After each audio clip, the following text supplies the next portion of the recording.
உலகெங்கும் நிறைந்திருக்கும் தமிழர்கள் அனைவருக்கும் எமது மனமார்ந்த வணக்கம். நான் உங்கள் ஜோதிடர் அந்தியூர் சுதாகர், பாரம்பரிய முறை ஜோதிட ஆராய்ச்சியாளர். இன்று நாம் காணக்கூடிய தலைப்பு மிதுன ராசி அன்பர்களுக்கு இந்த டிசம்பர் மாத பலன்கள், இந்த கிரக அமைவுகள் எப்படி இருக்குது, அதை சார்ந்த பலன்கள் எப்படி உங்களுக்கு நன்மைகள் அளிக்கும், எந்த விதத்தில் அளிக்கும்ன்றது தெளிவாக விவரமாக நம்ம பார்க்கலாம். நம்ம சேனலை சப்ஸ்கிரைப் பண்ணாதவங்க பண்ணிக்கோங்க, பெல் பட்டனை கிளிக் பண்ணி ஆல் ஆப்ஷனை கொடுத்துக்கோங்க. அப்போ தான் அடுத்தடுத்து காணொளிகள் உங்களை உடனடியாக வந்து அடையும். ஏன்னா இந்த மாதத்தை இவ்வளோ கான்செப்டாக உங்களுக்கு போல்டாக உங்களுக்கு சொல்கிறதுக்கு காரணம் என்னென்னா, இது சிவராஜ் யோக அமைப்பு இந்த இடத்துல உருவாகுது. எப்படின்னா, குருவும் சூரியன் ஒன்றிணைந்து நின்றாலும் அவர்கள் நேர்கோட்டில் பார்த்தாலும் அந்த யோகம் அந்த இடத்துல உருவாயிடும். அப்படி அந்த யோகம் உருவாகக்கூடிய இந்த மாதத்தில் உங்களுடைய வாழ்க்கையில் செய்ய முடியாத சில விஷயங்களை கூட சடனாக செஞ்சுருவீங்க. சிலருக்கு திடீர் யோகம், திடீர் அதிர்ஷ்டத்தை உண்டாக்கிடும். வாழ்க்கையில் ரொம்ப நாளாக நான் மன அழுத்தங்களையும் கஷ்டங்களையும் என்னன்னே தெரியல, கஷ்டத்தை சந்திக்க தான் நான் பிறந்தனான்னு தெரியல என்ற அளவுக்கு எல்லாமே மிதுன ராசி என்பவர்கள் ரொம்ப கஷ்டப்பட்டுருப்பீங்க. அந்த கஷ்டங்கள் இந்த நிமிடம் வரைக்கும் உங்களுடைய வாழ்க்கையில் நினச்சி ஏதாவது ஒரு விதத்தில் வைராகியத்துக்கு கட்டுப்பட்டு உங்களுடைய வாழ்க்கையில் எல்லாத்தையும் முடிக்கணுன்ற எண்ணத்தோடு மூவ் பண்ணிகிட்டு இருந்திருப்பீங்க. ஏன்னா மிதுன ராசி அன்பர்களுக்கு எப்போவுமே பார்த்திங்கன்னா இந்த ஸ்தானத்திற்கு அதிபதியே புதன் தான். அறிவாற்றல் உண்டு, புத்திசாலித்தனம் உண்டு, நற்குணம் உண்டு, தன்னால் முடிஞ்ச வரைக்கும் மற்றவங்களுக்கு நல்லதை செய்யணுன்ற எண்ணம் உண்டு, முடிஞ்ச வரைக்கும் விட்டு கொடுத்து வாழுவீங்க, வளைஞ்சு கொடுத்து வாழுவீங்க. எந்த இடத்துக்கு போனாலும் அந்த இடத்துக்கு தகுந்த மாதிரி உங்களை நீங்கள் மாற்றிக்குவீங்க. அப்பேற்பட்டவங்க நீங்கள். அப்படி சிந்தித்து செயல்படக்கூடிய எல்லா வித ஆற்றல்கள் இருந்தும் கூட உங்களுடைய ஐடியாஸ் மற்றவங்களுக்கு ஒர்க் அவுட் ஆகுது, உங்களுக்கு ஒர்க் அவுட் ஆகலைன்ற ஒரு மன வருத்தம் தான் காரணம். அதிர்ஷ்டங்கள் வேலை செய்யலையா, துரதிர்ஷ்டமான ஒரு நேரத்தில் நம்ம இருக்கோமான்ற அளவுக்கு சில வழி வேதனைகளை சந்திச்சிட்டீங்க. காரணம் 9ஆம் வீட்டில் இருந்த சனி பகவான் உங்களுக்கு வக்கர நிலையில் இருந்தார். இந்த வக்கர நிலையில் ஒரு கிரகம், அதுவும் சனி பகவான் இருந்துட்டாலே எந்த வேலையை செய்யணும்னா சனியினுடைய பலம் வேணும். அப்போ உங்களுடைய வேலைகள் எல்லாமே 100க்கு 99% சக்ஸஸ்ஃபுல்லாக தான் இருந்திருக்கும். கடைசி 1% அது ஏதோ ஒரு விதத்தில் பிரேக் ஆகும், அதனால் எல்லாமே ட்ராப் ஆகிடும். இப்படித்தான் கடந்த காலகட்டங்களில் சில மன அழுத்தங்களை சந்திச்சிருப்பீங்க மிதுன ராசி அன்பர்கள். அப்போது மிதுன ராசிக்குன்ட்டு ஒரு தனித்துவம் இருக்குது. ஏன்னா 4ஆம் வீட்டிற்கு அதிபதி புதன் தான். அந்த வீட்டிற்கு அந்த புதன் அதிபதியாக மட்டுமில்லை, அவர் ஆட்சி ப்ளஸ் உச்சம் அடைஞ்சிருக்காரு. இப்போ அந்த இடத்துல கேது நிற்கிறார். இதில் உங்களுக்கு 4ஆம் வீட்டில் கேது ப்ளஸ் 10ஆம் வீட்டில் ராகு, அதே நேரத்தில் 7ஆம் வீட்டில் சுக்கிர பகவான். இந்த மாதத்தில் இருக்கக்கூடிய இந்த அமைவு 6இல் சூரியன் ப்ளஸ் உங்களுக்கு புதன். அப்போது இந்த அமைவு எங்கே எப்படி உருவாகுதோ, உங்களுடைய 12ஆம் வீட்டில் இருக்கக்கூடிய குரு பகவான் உங்களுக்கு 7-10க்கு அதிபதி. அவரும் உங்களுடைய வெற்றிக்கு அதிபதியும் முயற்சிக்கு அதிபதியும், குறிப்பாக சொல்லணும் உங்களுடைய சகாய சப்போர்ட்டுகள் சார்ந்த விஷயங்களுக்கு அதிபதி சூரியன்.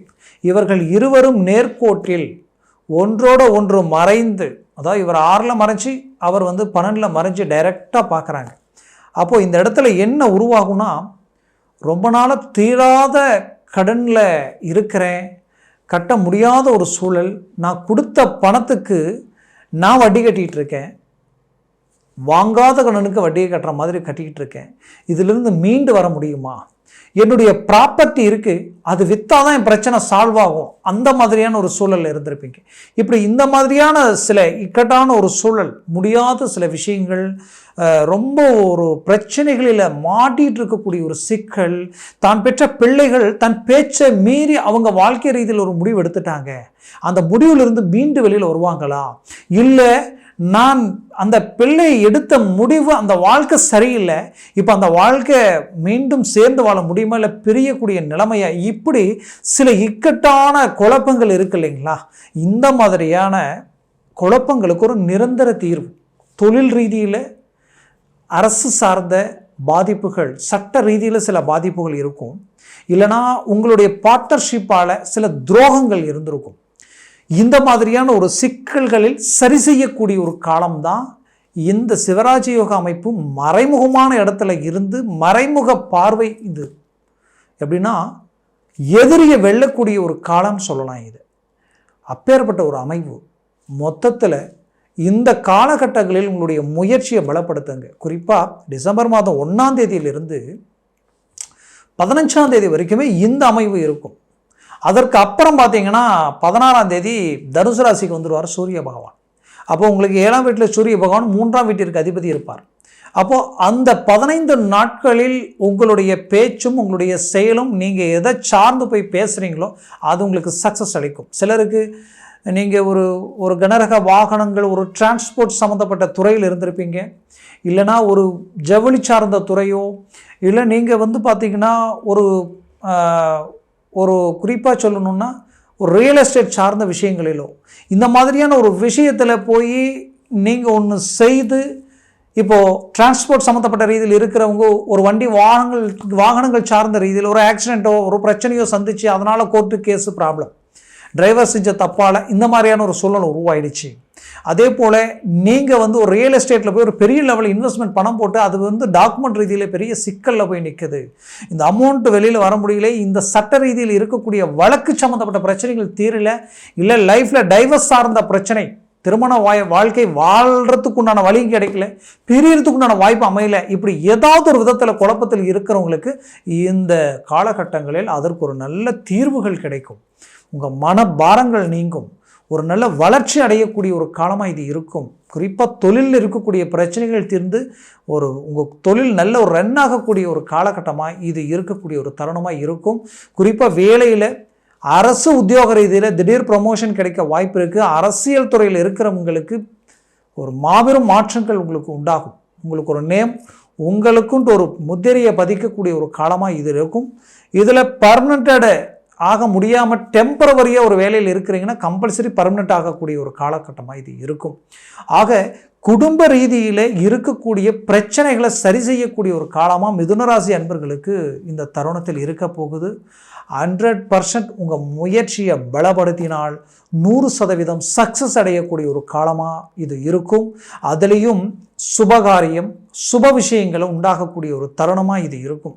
குடும்பத்தில் ரொம்ப நாளாக திருமண வாய்ப்புகள் தடைப்பட்டு நிற்குதுன்னு நினச்சிங்கன்னா அதற்குரிய வாய்ப்புகள் உங்களோட பிறந்தவங்களோ இல்லை உங்களோட சின்னவங்களோ பெரியவங்களோ சகோதர சகோதரிகள் இருந்தால் அவங்களுக்கு அந்த வாய்ப்புகள் கைக்கூடி வரும்.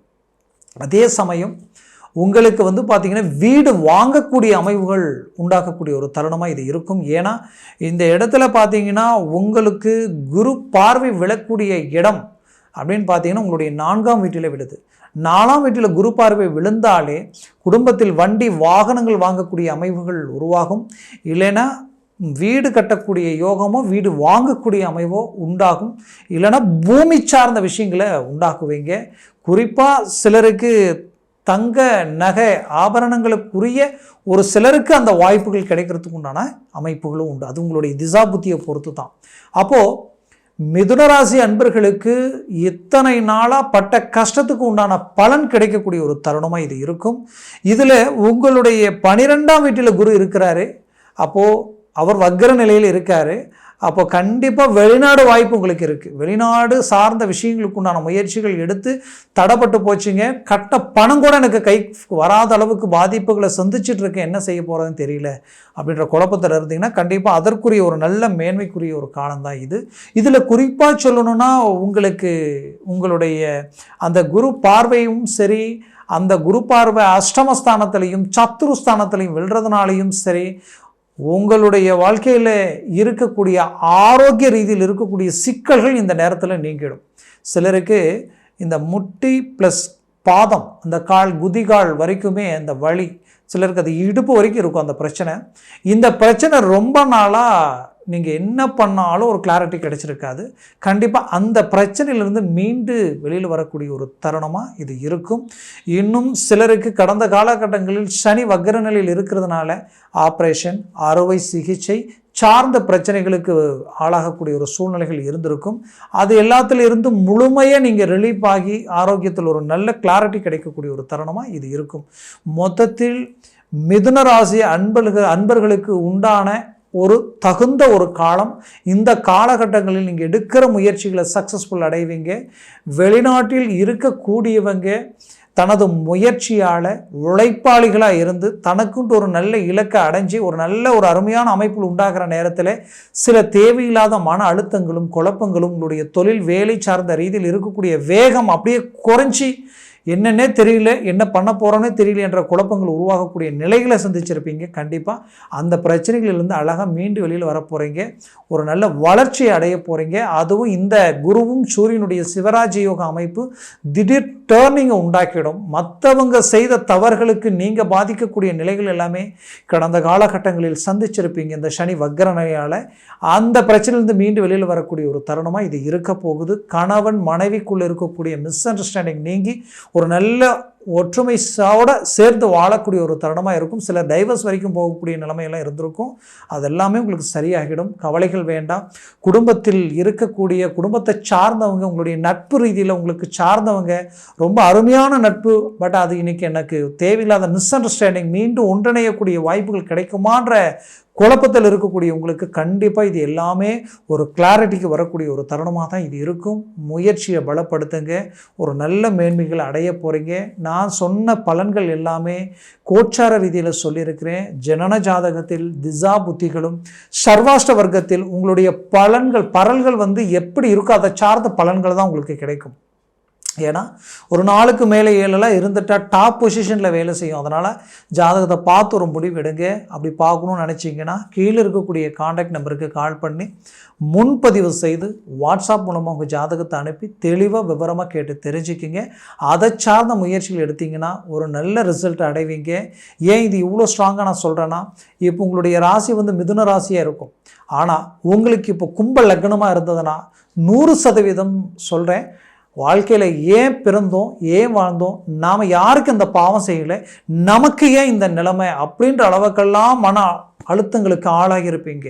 அதுலேயும் இப்போ இந்த சூழ்நிலை, இந்த தருணத்தில் உங்களுடைய லக்னம் ஒருவேளை கடக லக்னமாக இருந்துருச்சுன்னு வச்சுக்கிங்களேன், வாழ்க்கையில் படுத்த தூக்கம் இல்லை, பல யோசனைகள், பல சிந்தனைகள், ஏன் இந்த நிலை அப்படின்ற அளவுக்கு உழைச்சி ஓட தேவைங்க. ஆனால் எந்த வித பலனும் இல்லாமல், எந்த ஒரு வளர்ச்சி இல்லாமல் நிற்கக்கூடிய நிலைமைக்கு உண்டாக்கியிருக்கும். அப்போது இந்த லக்னத்தை பொறுத்து உங்களுடைய இந்த பலன்கள் மாறக்கூடிய சூழல்கள் உண்டாகிடும். அப்போது கண்டிப்பாக சொல்கிறேன், உங்கள் ஜனன ஜாதகம் உங்களுக்கு மாபெரும் ஒரு நல்ல இலக்குகள் உண்டாக்கிடும். இப்போ இதுவே உங்களுக்கு துலாம் லக்னமாக இருந்துருச்சுன்னா உங்கள் லெவல் வேறு, உங்கள் ரேஞ்ச் வேறு, உங்கள் வளர்ச்சி வேறு, டாப் பொசிஷனில் வேலை செய்யும், உயர்தரமான வளர்ச்சியை உண்டாக்கிடும். அதுவே துலாம் லக்னமாக இருந்து ஒருவேளை உங்களுக்கு சனி தசையாகவே இருந்துருச்சுன்னு வச்சுக்கிங்களேன், அந்த சனி பகவான் உங்களுக்கு ஒரு நல்ல இடத்துல ஒரு லாபஸ்தானத்திலேயோ உங்களுக்கு பார்த்தீங்கன்னா அவர் உங்களுக்கு ஒரு 3ஆம் வீட்டிலேயோ தீர்க்கமாக நின்றுட்டா அதை விட உங்களுக்கு பலமான ஒரு யோகம் வேறு எதுவும் இல்லை. அதனால் கம்பல்சரி மிதுன ராசி அன்பர்களின் வாழ்க்கை இன்னும் வளமாக இருக்கும்.